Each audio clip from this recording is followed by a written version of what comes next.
Je passe la parole donc à Dominique Simon qui va nous faire cette communication sur les frolic parties anciennes ou actuelles. Et actuelles. Et actuelles, alors, où l'usage du protoxyde d'azote à des fins récréatives.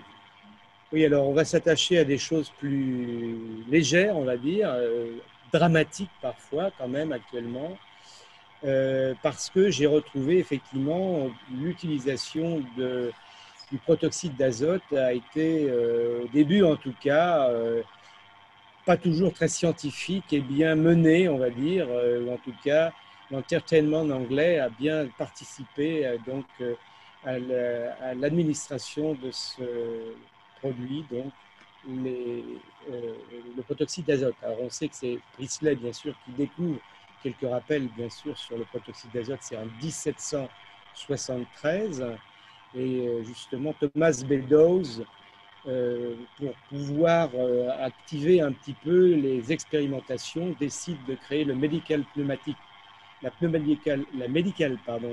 Institution à Bristol pour un petit peu voir ses expériences et compléter ses expériences à partir des gaz découverts par Joseph Priestley. Et donc, il va nommer dans cette institution Humphrey Davy, superintendant de cette institution, c'est-à-dire qu'il va s'occuper de l'ensemble des expérimentations qu'il fera avec, entre autres, le protoxyde d'azote. Et Davy va publier dans Research Chemical and Physiological Chiefly Concerning Nitrous Oxide, donc ces expériences en 1801. Et ça lui permettra d'ailleurs, grâce à ce travail qu'il a réalisé, donc ça lui permettra d'intégrer la Royal Institution. Alors il va publier dans des revues médicales, bien sûr, les résultats de ses travaux dans Annals of Medicine et dans Medical and Chirurgical Reviews, mais il y aura également des publications dans des revues philosophiques comme le Nicholson Journal ou le Tilosh Philosophical Magazine. Donc on voit qu'il n'y a pas seulement que des publications scientifiques, mais on fait aussi, on s'élargit un petit peu à l'art, à la culture, à quelque chose d'un petit peu différent.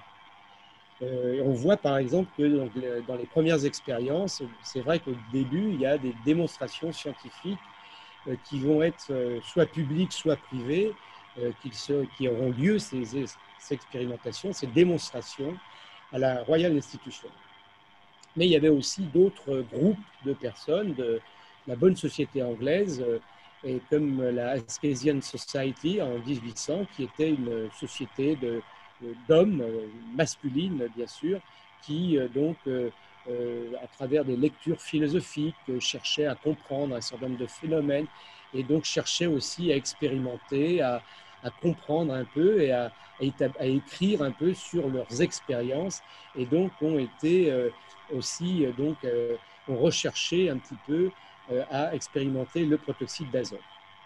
Davy lui-même avait d'ailleurs fait des conférences sur la chimie pulmonaire à la Royal Institution en 1801, et il proposait d'ailleurs à la fin de la conférence, pour ceux qui le voulaient, de faire une expérience d'inhalation donc de protoxyde d'azote.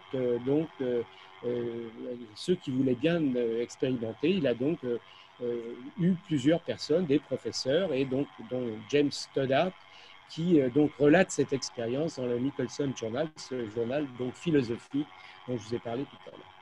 Il y avait d'autres expériences également qui étaient menées, en particulier à l'étranger, à Amsterdam, où donc Black, qui était de mémoire, il avait été à un moment supposé être le découvreur du protoxyde d'azote, et finalement non, c'est Priestley effectivement, mais Black avait écrit, et dans ses lectures, il donc parle de ses expériences menées également sur le protoxyde d'azote, expériences, on va dire, légères, hein, bien sûr, frolic parties, donc à Amsterdam.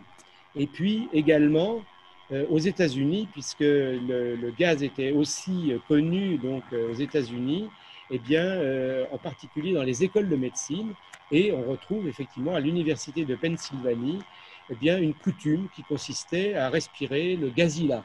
C'était une coutume retrouvée donc dans ces écoles de médecine. D'ailleurs, même en 1808, il y a un jeune étudiant qui présente une thèse, Barton présente une thèse sur le protoxyde d'azote. Et dans cette thèse, eh bien, il ne va pas parler, son propos n'est pas tellement dans l'utilisation scientifique, médicale et dans le cadre de l'anesthésie, de l'utilisation du protoxyde d'azote, mais c'est surtout, il insiste surtout sur le côté récréatif du protoxyde d'azote. On voit ici, par exemple, la lecture expérimentale sur le pouvoir de l'air à la Royal Institution. Bien sûr que c'est une gravure guillerette, on va dire, où on voit au bureau, eh bien, on est en train d'administrer un gaz à ce pauvre homme qui, évidemment, à qui on administre le gaz, mais il en évacue autant, sinon plus, puisqu'il en perfore son pantalon. Donc, effectivement, c'est une gravure guillerette, et on voit bien derrière aussi un homme qui est avec un ballon, avec effectivement un gaz qui s'échappe de ce ballon, et cette bonne société anglaise au premier rang qui regarde, qui écoute et qui donc voit un petit peu donc cette expérimentation se produire. Ça se passait à la Royal Institution. Si on regarde le titre, c'est Scientific Researches, New Discovery on Pneumatics, Experimental Lecture on the Power of Air. Alors, pour ce qui est de l'utilisation récréative du protoxyde d'azote, puisque je m'en tiens à cet aspect un petit peu, eh bien, il n'y a pas vraiment, on ne retrouve pas dans les textes de description avant 1830 de l'utilisation du protoxyde d'azote. On a effectivement retrouvé, il y a, et en particulier, il y a des documents conservés, et on a des appels pour une démonstration, par exemple à l'Adelphi Théâtre, je vous la montrerai après. C'était déjà en 1824, mais cette démonstration, si elle apparaît effectivement dans l'appel pour venir le 5 juin 1824, elle est reprise par Schönbein, qui était un naturaliste allemand. Dans son journal, donc un peu après, on retrouve dans ses écrits en 1842 justement la relation de ces expérimentations qui avaient lieu, et lui-même parle d'ailleurs dans son journal d'expériences aussi qu'il n'a pas seulement vécu à l'Adelphi Théâtre, mais également se promenant un jour dans un parc, dans un jardin, il y avait des gens qui déjà respiraient du protoxyde d'azote, et une des personnes qui était là disait « Moi, je veux absolument tout récupérer du ballon parce que je veux voir quel effet ça fait. » Et après, donc, il décrit cet homme qui marche sur les plates-bandes interdites, bien sûr, en Grande-Bretagne, et donc il va sauter, se prendre pour un oiseau et courir dans le jardin. Mais il relate également le fait que, on remplaçait parfois dans certains repas, à la fin du repas, on remplaçait le champagne et on se prenait un petit peu de protoxyde d'azote. Et il y a aussi également donc une consommation qui est faite dans les écoles de chimie. Brand, en 1827, rapporte cette habitude qu'il considère très négative. Il parle de folle expérience parce que effectivement, il trouve ça dramatique, cette consommation régulière, habituelle de protoxyde d'azote. Il faut savoir évidemment qu'on préparait le protoxyde d'azote et on le consommait parce qu'on ne l'avait pas comme nous l'avions, comme on l'a eu dans les hôpitaux via l'usine à gaz ou par des bouteilles, mais là, il était préparé et consommé, en fait, utilisé. Et il y a même d'ailleurs une chanson qui s'appelle Laughing Gas, A New Comic Song. Voilà par exemple la dernière nuit de réjouissance de M. Henry. Je vous parlais de l'Adelphi Théâtre à Londres le 6 juin 1821. 24 peut-être, on ne voit pas très bien sur l'affiche, mais c'est l'affiche qui appelle justement au Laughing Gas, donc avec la référence à Sir Humphrey Davy, bien sûr. Alors on ne va pas faire que ça parce qu'on va avoir Astonishing Illusions, mais Experimental Gas, donc il y a toute une série d'expérimentations qui vont se faire au cours de cette soirée du 6 juin, du samedi 6 juin, avec Optical Illusion, etc. Donc des choses absolument extraordinaires. Si on voulait participer, c'était le moment d'aller à cette soirée. Donc là, c'est une illustration des Fall Parties selon Brandt, où on voit les étudiants donc consommer le laughing gas, comme il est écrit, où on voit cet homme en haut de l'affiche là, qui tend le bras avec un ballon au bout Et donc, toutes ces personnes qui sont hommes et femmes, d'ailleurs, on reconnaît aussi des femmes. On voit d'autres ballons dans l'assistance où donc on consonne donc cette partie, ce qui est illustré par Chris Chong. Alors, la comic song de M. Smith du Royal Surrey Theatre, là, ce sont des gravures aussi, où on reprend donc un petit peu cette chanson, et avec ces gravures, dans la gravure que vous voyez en haut à gauche, eh bien, c'est là où il y a donc l'homme assis attend qu'on lui présente le ballon qui est tenu dans la main gauche de la personne, du personnage qui est debout. Et on voit en dessous, il est écrit « He swallowed a bladder of laughing gas ». Il respire un ballon de gaz hilarant. Alors, il y a aussi dans l'utilisation récréative du protoxyde d'azote d'autres références, bien sûr, qu'on trouve aux États-Unis en particulier. Les traveling showmen sont connus aux USA, aux États-Unis, dès les années 1830. Et il y a une histoire intéressante, d'ailleurs, c'est celle de Samuel Colt. Samuel Colt, vous savez qui a inventé le Colt? C'est Samuel Colt, qui a eu une vie un peu très riche, on va dire, très complexe, puisque à 18 ans, c'était un organisateur de soirées qui donc allait du Canada jusqu'au Maryland pour organiser des soirées avec en particulier des démonstrations utilisant donc le gaz hilarant, comme il disait.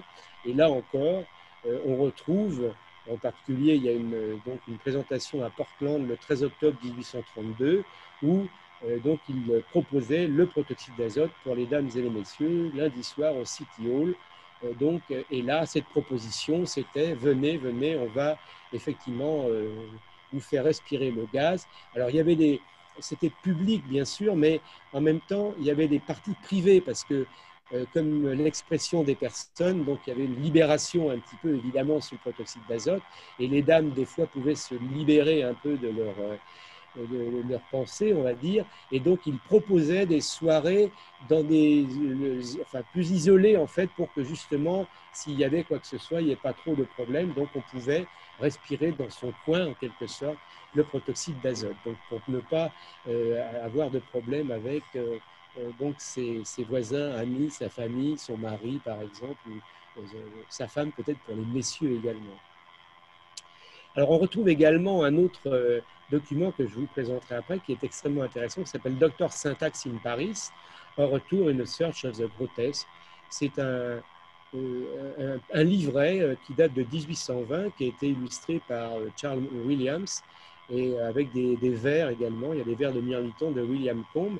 Et ce livret, en fait, ça vient du fait que c'était très populaire, ces livrets étaient très populaires, et donc à la fois populaire, connu, acheté bien sûr, depuis 1810 à peu près, et en même temps, comme ils étaient très populaires, il y avait des contrefaçons, donc on faisait toutes sortes de livres à l'image de ces livrets, et le docteur Syntax in Paris, on ne sait pas trop qui l'a écrit, qui l'a illustré, mais ça fait partie de ces livrets intéressants où on raconte justement comment eh bien, on va consommer le protoxyde d'azote, je vous en reparlerai après. Il y a également, donc, on retrouve en 1830 donc, des séances de propositions, d'expériences au Royal Adelaide Gallery en 1830, mais il y avait aussi à Londres un autre endroit qui est le Regent Street Polytechnic, qui était un haut lieu de démonstration, donc un peu plus tardif, sur la consommation de protoxyde d'azote et la recherche des effets de ce protoxyde d'azote. Je vous ai parlé également d'une chanson, on retrouve une autre chanson en 1860, Le gaz hilarant ou Une nuit à Polytechnique.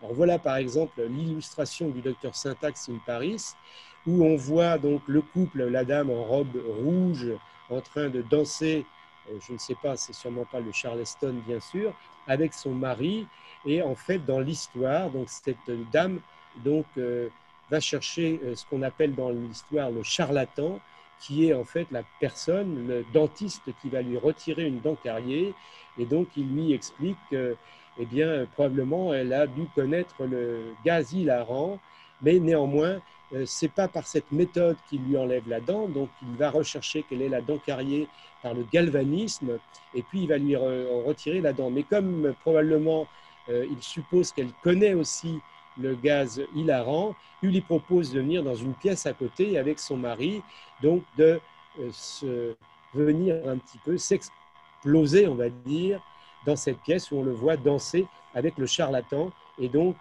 on voit effectivement la bonbonne qui donne le gaz à gauche de la gravure. Et donc, ils sont en train ils sont envahis par cette ambiance, par cette atmosphère de protoxyde d'azote. Ça s'appelle Dr. Syntax and Making an Experiment Pneumatics. L'annonce de la Royal Adelaide Gallery, voilà, c'est donc le gaz hilarant sera donné 10 minutes après 9 heures. C'est dans le Strand, hein, si vous voulez y aller, il n'y a pas de problème. Donc il y aura une lecture, là en l'occurrence. Alors si lundi on parlera de phrénologie, mardi on parlera de gaz hilarant. Et puis ça sera, bien sûr, il faut payer, hein, c'est normal, c'est un shilling. Et puis pour les écoles, en dessous, il est écrit pour les écoles et les enfants en dessous de 10 ans, eh bien ce sera demi-tarif. Alors, pour ce qui est de la nuit à Polytechnique, alors on voit peut-être pas très bien, bon, c'est une chanson, mais on voit quand même qu'il y a un nombre important de vers, hein, sur la chanson qui raconte l'histoire du jeune Humphrey Brown qui était parti à la Regent Street Polytechnique où il a passé une nuit parce qu'à force de consommer du gaz hilarant, on l'a retrouvé ramassé par terre entre deux chaises.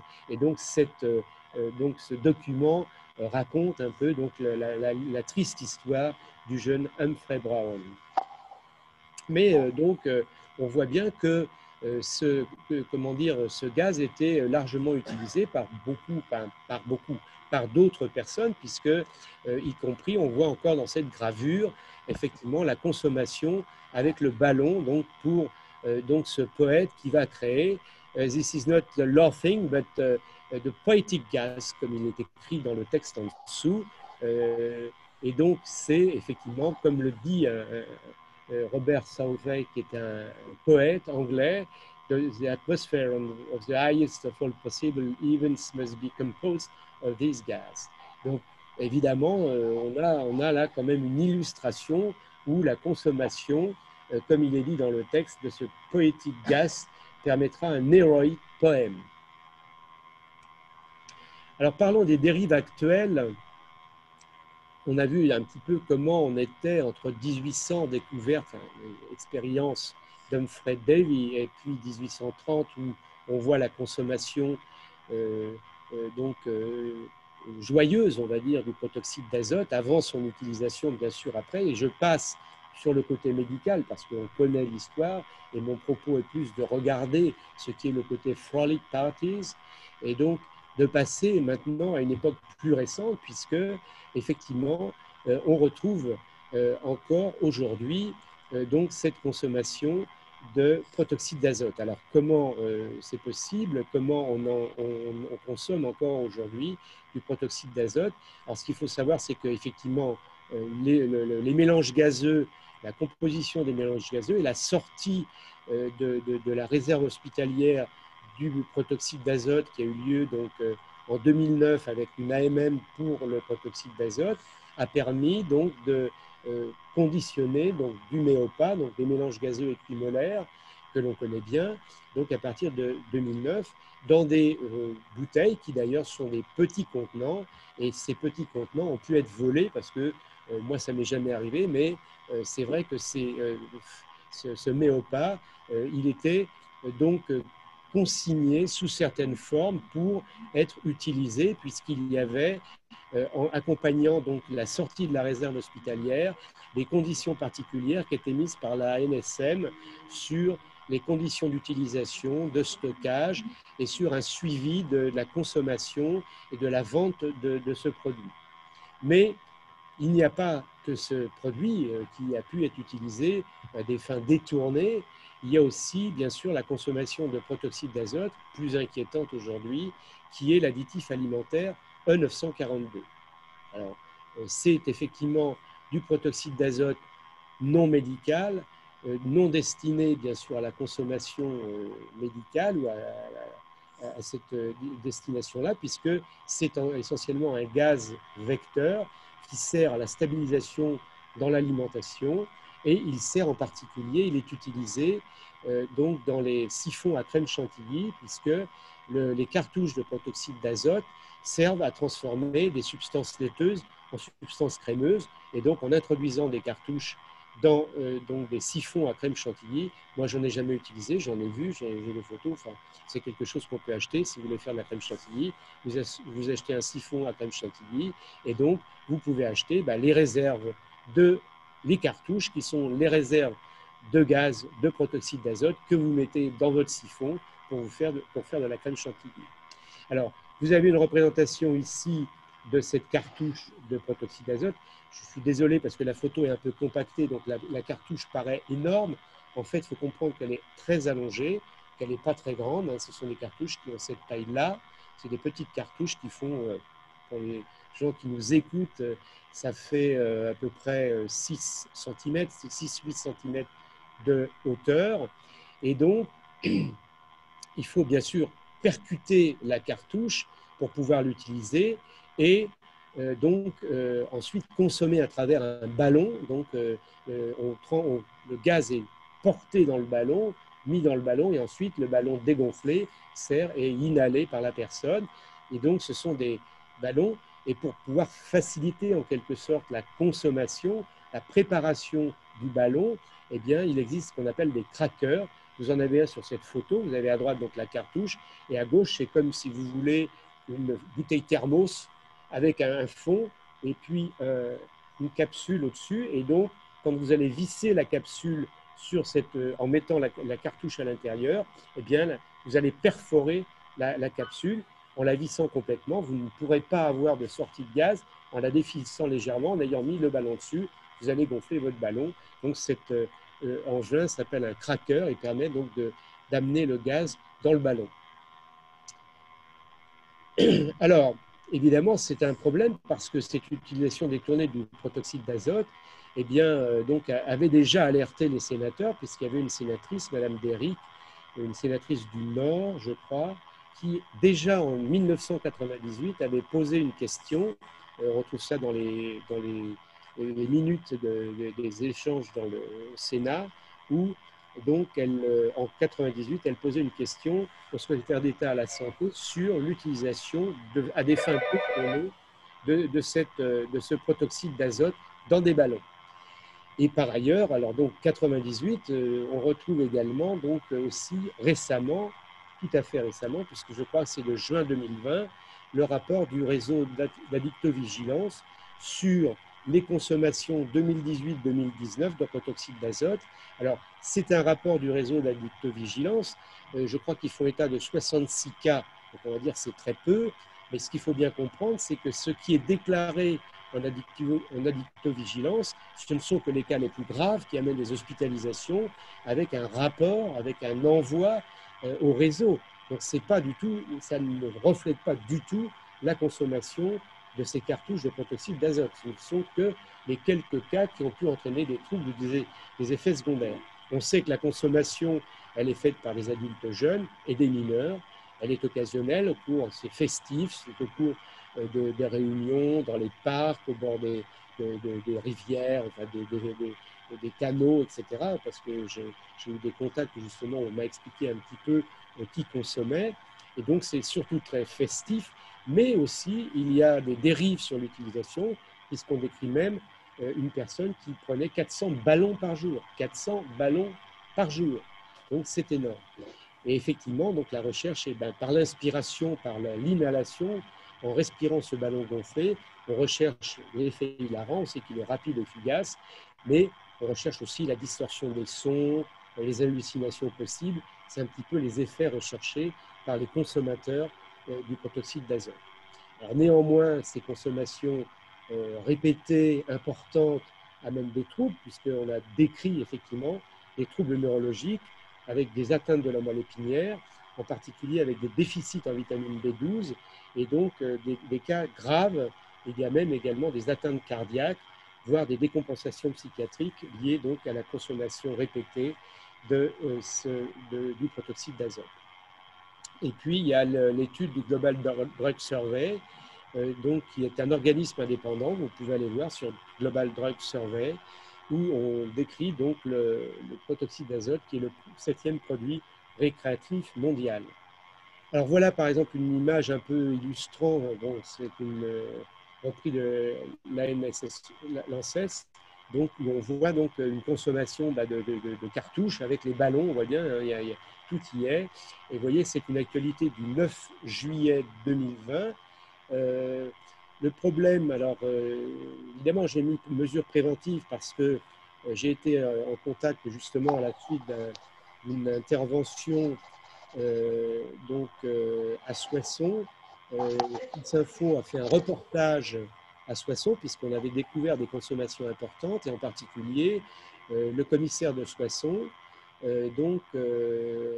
Dans ses enquêtes, ils ont découvert occasionnellement, bon, ils savaient qu'il y avait de la consommation de cartouches de protoxyde d'azote, mais à l'occasion, ils ont découvert dans un local technique, dans un quartier sensible, dans ce local technique, tout à fait anonyme, 5000 cartouches donc stockées. Alors il faut bien comprendre, il faut bien comprendre donc ce commissaire que j'ai eu en entretien, puisque c'est en relation justement sur ce problème, donc racontait que il faut bien comprendre que la cartouche en gros de protoxyde d'azote est vendue 30 centimes d'euros et que dans les parties, dans les soirées, elle est revendue 1 à 2 euros en moyenne.